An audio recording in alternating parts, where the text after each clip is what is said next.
जय जगन्नाथ सांग माने नमस्कार दर्शक बंधु। आम हिंदू धर्म रे सर्वप्रथमे पूज्य देवता बोली मना जाए श्री गणेश को। सेथिपाई समस्ते शुभ काम आरंभरू भगवान गणेशकर पूजा करा जाए। भगवान गणेशंकर अन्य नाम गजानन, कारण तांकर मस्तक हाथीर अटे, शरीर मनुष्यर। गणेशंकर हाथीर मुंड पछर रहस्य तो आपण माने समस्ते जानिथिबे, किंतु कौन आपण माने जानिछंती जेतेबेले भगवान शिव प्रभु गणेशंकर मस्तक काटिथिले सेही कटा मुंड कुआडे गला? तेबे चलतु जानिबा एहार रहस्य ए वीडियो माध्यम रे। कुहाजे भगवान गणेशंकर कटा मुंड आज भी एक गुंफारे अछि। एहा मान्यता अछि जे भगवान शिव जेउ मुंडटी को काटिथिले ताकू सुरक्षित एक गुंफारे रखी देइथिले। आज एही जगह को पाताल भुवनेश्वरी नाम रे जाना जाए। पाताल भुवनेश्वरी स्थित गणेश को आज गणेश रूप रे पूजा करा जाए।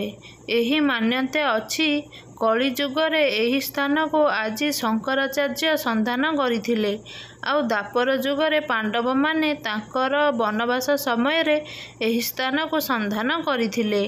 मना जाए युधिष्ठिर एही स्थानरू ही स्वर्ग को यात्रा आरंभ गरिथिले। एही गुंफा उत्तराखंडर पथराखंड बंगली घाटरू 14 किलोमीटर दूर रे अवस्थित।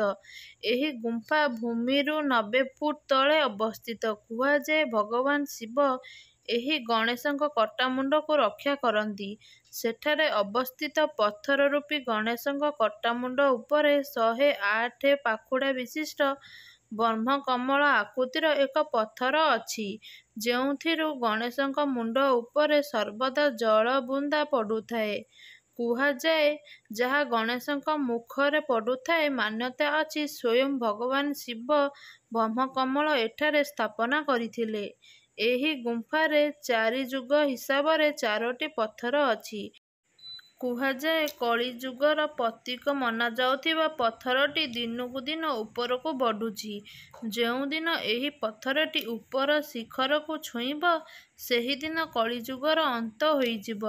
एही गुंफारे भक्त मानकू एका सहित केदारनाथ, बद्रीनाथ आउ अमरनाथ मध्य दर्शन मिली जाए। मना जाए एही गुंफारे महादेव ध्यान करंती।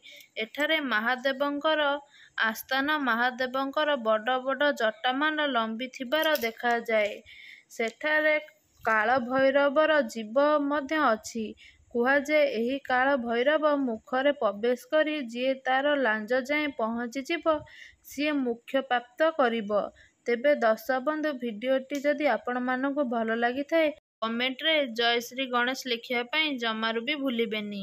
भिडियोटी भल लागिथिले चैनल को लाइक करंतु, शेयर करंतु। चैनल रे नुआ थिले एबे ही चैनल को सब्सक्राइब करंतु। रहूची नमस्कार, जय जगन्नाथ। पुणी देखा सुंदर वीडियो सहित।